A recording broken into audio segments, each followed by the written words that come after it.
말씀을 사랑하시는 우리 성도님들, 오늘 또 말씀 안으로 저와 함께 여행을 떠나보도록 하십시다.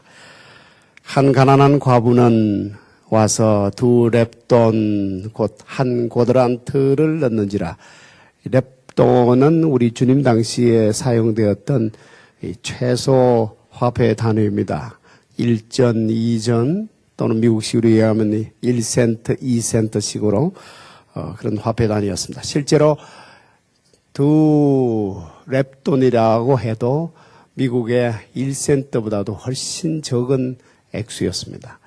이렇게 적은 액수였지만 이것을 헌금한 이 과부의 헌금이 그날 헌금한 전체 헌금 액수보다도 더 많다, 더 큰 액수라고 우리 주님께서 칭찬해 주셨습니다.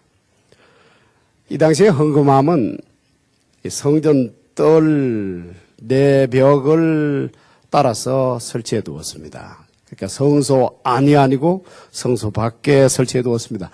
이것이 성경적이겠다고 해서 많은 교회들도 헌금함을 로비 같은데 본당 안에 두지 아니하고 밖에다가 두는 경우도 많습니다.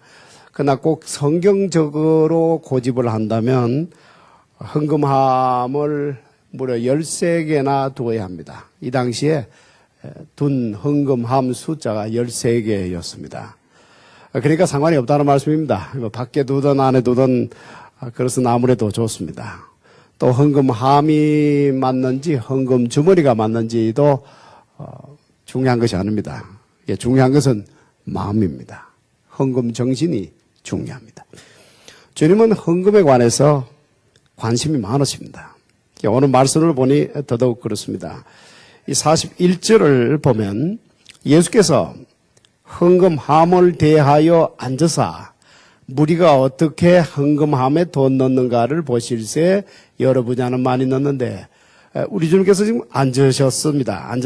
앉으셨다는 말씀은 뭔가 조금은 의미가 있지 않겠어요? 뭔가 작심하고서 뭔가를 생각하고서 뭔가를 작심할 때에 앉죠. 우리가 앉아서 어떻게 하나 하고 지금 보시는 것입니다. 우리 주님께서 분명코 이 헌금에 관심이 많으신 것이 틀림이 없습니다.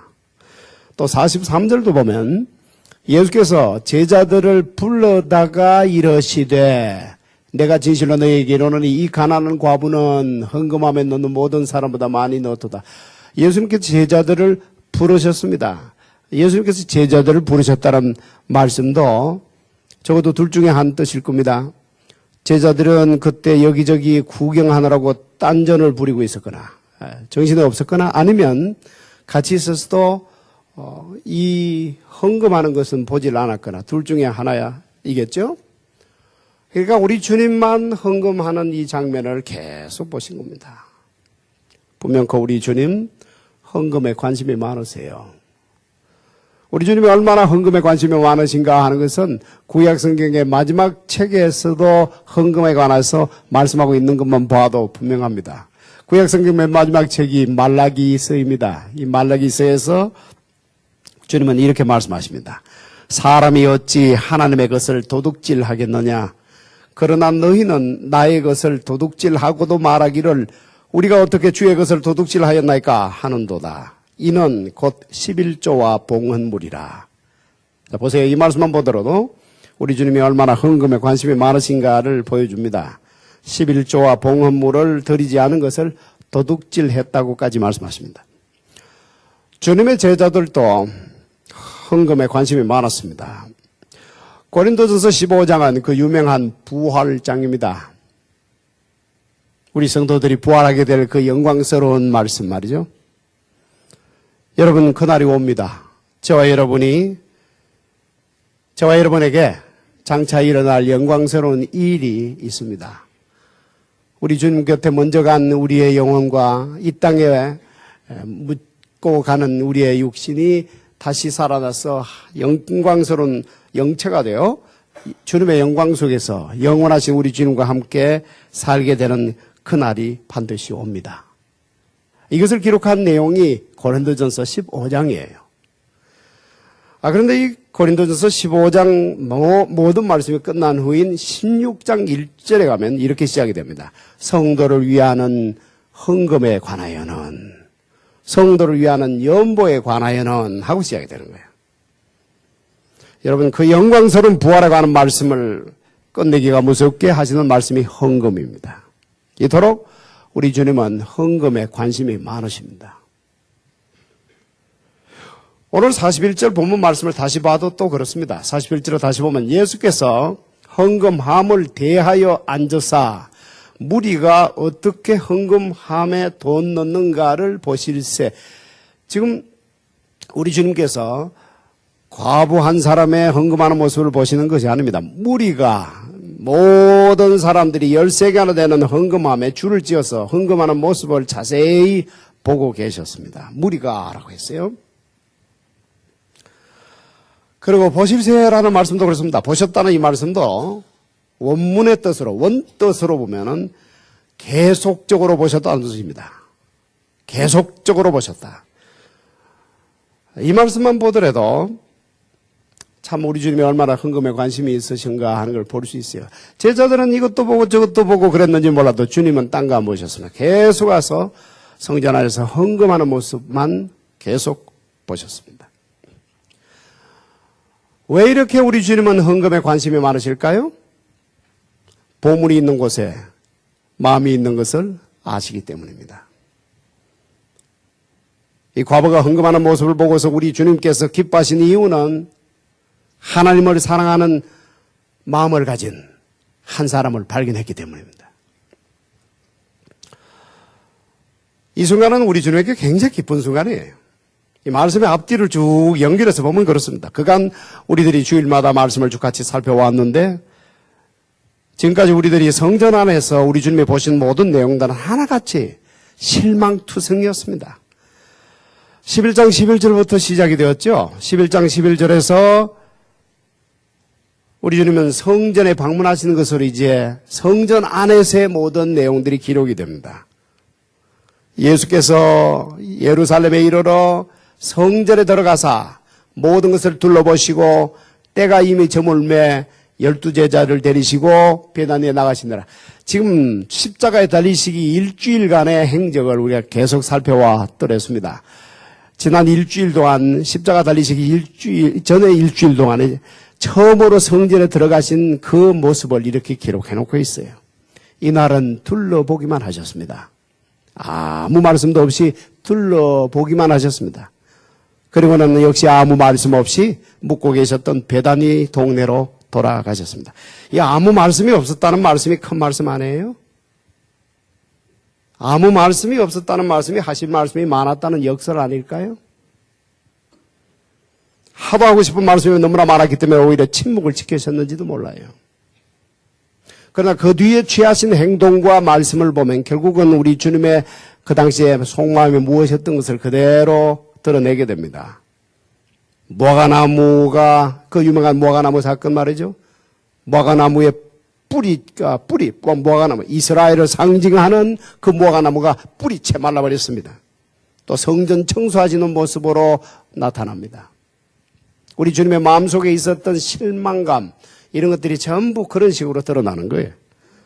그리고 또 외식적인 서기관들을 향해서 질타하시는 모습으로도 드러납니다. 이 외식적인 서기관을 질타하시는 내용은 오늘 말씀, 바로 직전에 있는 말씀인데 이건 한번 우리 같이 한번 살펴보죠. 12장 38절을 보십시오. 예수께서 가르치실 때에 이르시되 긴 옷을 입고 다니는 것과 시장에서 문안받는 것과 회당의 높은 자리와 잔치의 윗자리를 원하는 서기관들을 삼가라. 그들은 과부의 가산을 삼키며 외식으로 길게 기도하는 자니 그 받는 판결이 더욱 중하리라 하시니라. 자, 보십시오. 이들이 바로 성전의 최고 지도자급들인 서기관들의 모습입니다. 긴 옷을 입고 다녔어요. 이 긴 옷을 입고 다니면 빨리 달릴 수가 없죠. 천천히 걸어가면서 그 권위를 과시하는 겁니다. 또 시장에서는 문안 받는 걸 그렇게 좋아했고, 그리고 상석만 좋아했습니다. 윗자리만 좋아했습니다. 회당에도 상석, 잔치집에도 항상 상석만 좋아했습니다. 이토록 우리 주님 눈에 비친 지난 거의 한 5시간 정도의 성전 안의 모습은 실망투성이었습니다. 그런데 이런 가운데서 이 한 사람이 나타난 거예요. 이 한 사람이 주님의 눈에 확 들어온 겁니다. 이 과부 한 사람이. 꼭 쓰레기통에 핀 장미꽃 한 송이처럼 주님의 눈에 확 들어왔어요. 이날 우리 주님께서 보신 헌금하는 사람들이 이 한 과부만이 아니었다는 것을 다시 기억하십시오. 무리가 어떻게 헌금함에 돈 넣는가를 보셨다고 했습니다. 다 보셨어요. 하나님을 향하여 어떤 마음으로 헌금을 하는 것인지 자세히 관찰하셨습니다. 그러나 없었어요. 한 사람은 또 하나님을 향하여 진실된 마음으로 사랑하는 마음 때문에 드리는 그런 모습이 없었습니다. 전부 50보 100보였습니다. 그런데 가난한 과부 이 한 사람은 진정으로 하나님께 헌금하는 모습을 우리 주님이 발견하신 겁니다. 사랑하는 성도 여러분, 사람이 헌금하는 모습을 보면 그 사람의 마음을 알 수가 있습니다. 하나님과 어떤 관계에 있는지, 하나님을 향한 자신의 마음이 어떤 상태인지 헌금하는 것을 보면 알 수가 있어요. 적어도 하나님은 아실 수가 있습니다. 하나님의 마음이 가슴에 있는 사람, 하나님을 사랑하는 마음이 가슴에 있는 사람은 헌금 시간이 즐겁습니다. 행복합니다. 비록 그 액수가 얼마 안 된다 할지라도 하나님을 사랑하는 사람은 헌금 시간이 즐겁습니다.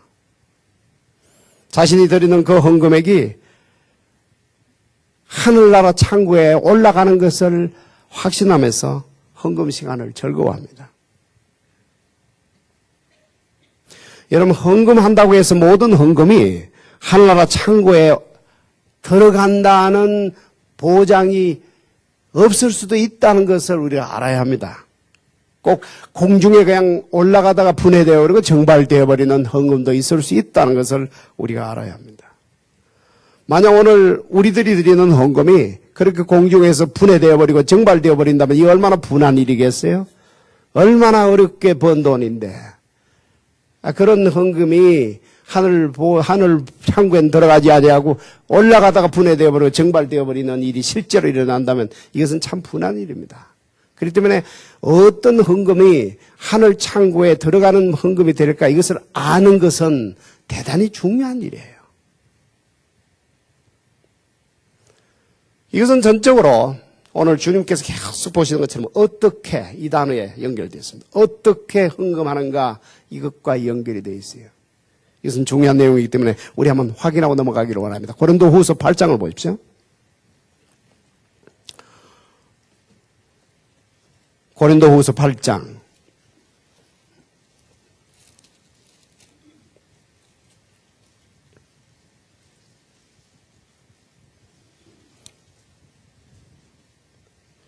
(8장) 1절을 봅니다.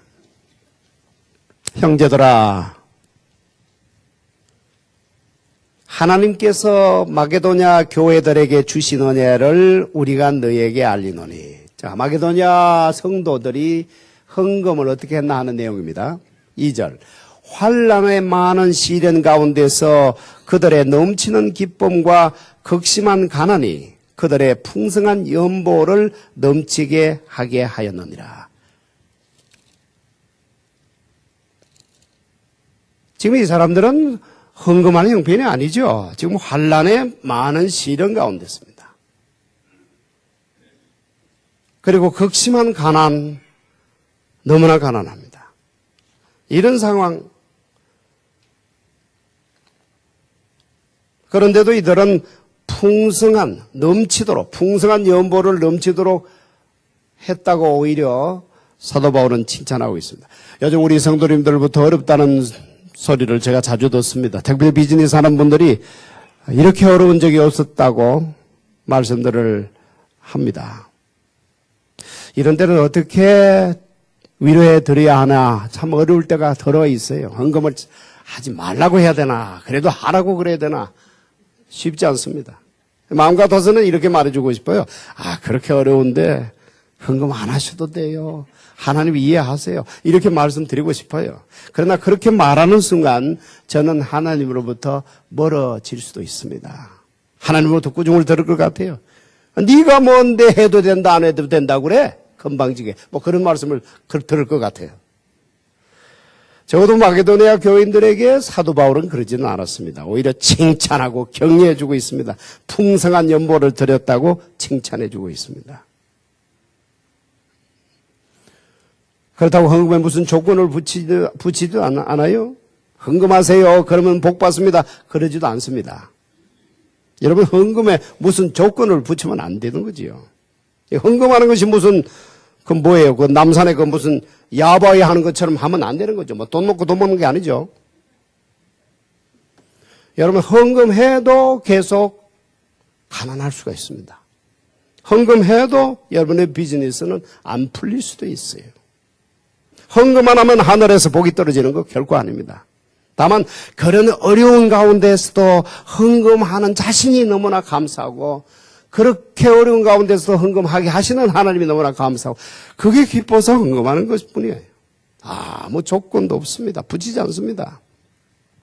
마게도니아 교인들은 어떤 조건도 붙이지 않고 있어요.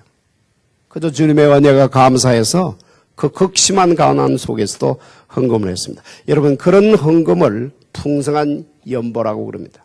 실제로 그들이 얼마나 헌금했는지는 몰라요. 또 중요한 것도 아닙니다. 하나님께서 그렇게 평가해 주셨다는 것이 중요합니다. 이 3절도 보면 내가 정언하노니 그들이 힘대로 할 뿐만 아니라 힘에 지나도록 자원하여 이 은혜와 성도 섬기는 일에 참여함에 대하여 우리에게 간절히 구하니 우리가 바라던 것뿐 아니라 그들이 먼저 자신을 주께 드리고 또 하나님의 뜻을 따라 우리에게 주었도다. 이게 하나님의 창고에 그냥 들어갈 수 있는 아름다운 헌금의 비결들이 이 안에 다 들어있습니다. 힘에 지나치도록 헌금하고 자원하여 헌금하고 결과적으로는 넘치도록 헌금이 되었다고 평가해 주시고 가장 소중한 것은 자신을 먼저 드렸다는 말씀입니다. 주님께서 저를 위하여 주님 몸을 주셨으니 저도 주님을 위하여 이 몸 드립니다 하는 심정으로 이 헌금을 한 거예요. 여러분, 하늘나라 창고에 안전하게 들어갈 수 있는 헌금들은 다 이런 헌금들입니다. 그러므로 주님께서는 오늘 성전에서 헌금하는 모습을 유심히 관찰한 것입니다. 부자들이 헌금하는 모습도 보셨습니다. 가난한 사람들이 헌금하는 것도 보셨습니다. 부자들이 헌금하는 모습을 보셨어요. 이 당시 헌금함은 전부 성전 뜰이 이렇게 있으면은 직사각처럼 생기면 그 내벽을 따라서 헌금함을 다 설치를 했습니다. 꼭 우체통처럼 열린 입 쪽을 뜰 쪽으로 다 향하게 하고 그렇게 성전 내벽 쪽에 설치를 했습니다. 이런 헌금함이 13개 배치되어 있었는데 사용한 화폐는 그 당시는 물론 지폐가 없었죠. 다 주화입니다. 구리로 만든 동전, 은으로 만든 것, 금으로 만든 것 전부 주화였습니다. 많은 부자들이 주화를 아마 거의 대부분 동전이었겠지만 이거를 갖다 수백 개씩 들고 그렇게 와서 이 헌금함, 우체통같이 생긴 헌금함 그 입구에 쏟아 부어 넣었습니다. 수백 개라고 해봤자 미국 돈으로 환산하면 몇 달러밖에 되지 않는 적은 액수이지만 그런 동전 뭉치를 들고 와서 헌금함에 쏟아붓는 장면을 여러분 상상해 보십시오. 얼마나 소리가 야오란스럽게 났겠습니까? 쏟아져 들어가는 그 소리, 이 부자들은 은근히 기분 냈을 거예요. 꼭 라스베가스의 잭팟 터지는 소리 같은 말이죠. 쏟아 들어가는 그 소리를 이 부자들은 은근히 즐겼어요. 그리고 은근히 과시했습니다. 이 부자들의 마음에는 한마디로 하나님을 사랑하는 마음은 없었습니다. 그러므로 주님께서는 부자들은 하늘나라에 들어가는 것이 몹시 힘들다고 말씀하십니다. 부자가 하늘나라에 들어가는 것이 낙타가 바늘귀를 통과하는 것보다 더 어렵다고 말씀하십니다. 여러분, 낙타 등에 있는 혹을 생각해 보십시오. 이 혹이 이 바늘귀에 걸려서 빠져나가지를 못하고 있는 모습을 상상해 보십시오. 여러분, 그 혹이 바로 재물을 사랑하는 마음입니다. 하나님을 사랑해야 하는 그 자리에 재물을 사랑하는 마음이 가로막고 있어서 바늘귀를 통과하지를 못하는 겁니다. 다음으로 가난한 과부가 헌금하는 모습을 보셨습니다. 이 과부가 누구였는지는 몰라요. 아무도 모릅니다. 이 과부가 과부이니까 남편이 없는 것은 확실한데 자식들이 있었는지 없었는지 어디서 어떻게 살아가고 있는지 아는 사람은 아무도 없었습니다. 그저 한 무명의 과부였습니다. 그렇게 헌금을 하고 나가다가 길가에 푹 쓰러져 죽어도 어느 한 사람 눈길을 주지 않았을지도 모를 그런 무명의 과부였습니다. 그러나 이 과부가 이날 유일한 사람이요 마지막 사람이었습니다. 우리 주님의 시선을 끈 유일한 사람이요 그리고 이 성전에서 마지막으로 말씀해 주신 마지막 사람입니다. 무리가 헌금하는 모습을 우리 주님은 다 보셨어요. 그러나 그들은 다 눈 밖으로 나가버렸습니다.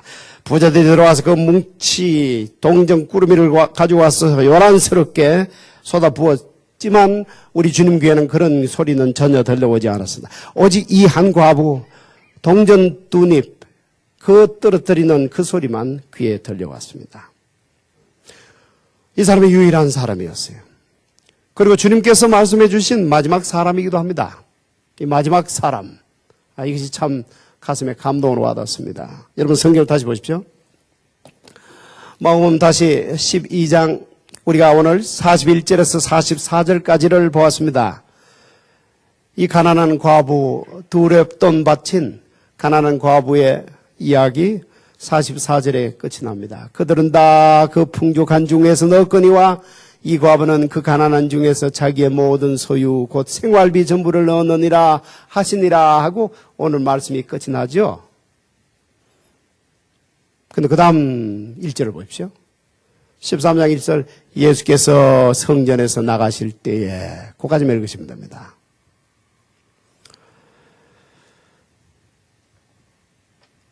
우리는 지금까지 우리 예수님께서 성전에 들어가신 첫날부터 지금까지 실망투성이었던 우리 주님이 오셨건만 우리 주님을 시킨 그 성전의 모습들을 눈여겨봤습니다. 우리가 성전을 왜 관심 있게 눈여겨보는 것입니까?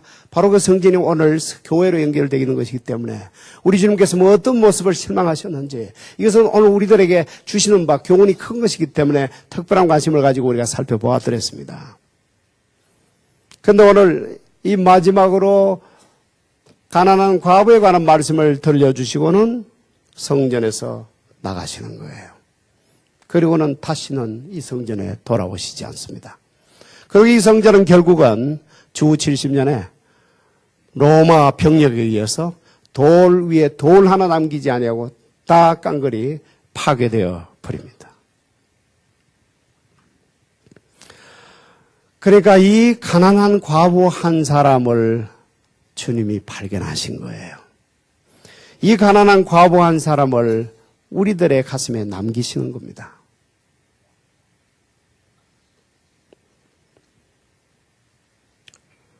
사랑하는 성도 여러분, 저는 이 가난한 과부를 통해서 심지어 우리 주님의 어떤 모습도 봅니다. 이 과부가 다 드리지 않았습니까?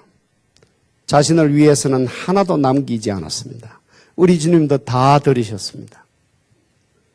저와 여러분을 위해서 당신 자신을 위해서는 하나도 남기지 아니하시고 당신 자신 몽땅 십자가에 다 내놓으셨습니다. 이날 주님은 이 과부에 대해서 참 기뻐하시고 엄청 칭찬해 주십니다. 이 사람이 헌금한 것이 다른 모든 사람들이 헌금한 것보다 더 많다고 칭찬해 주셨습니다.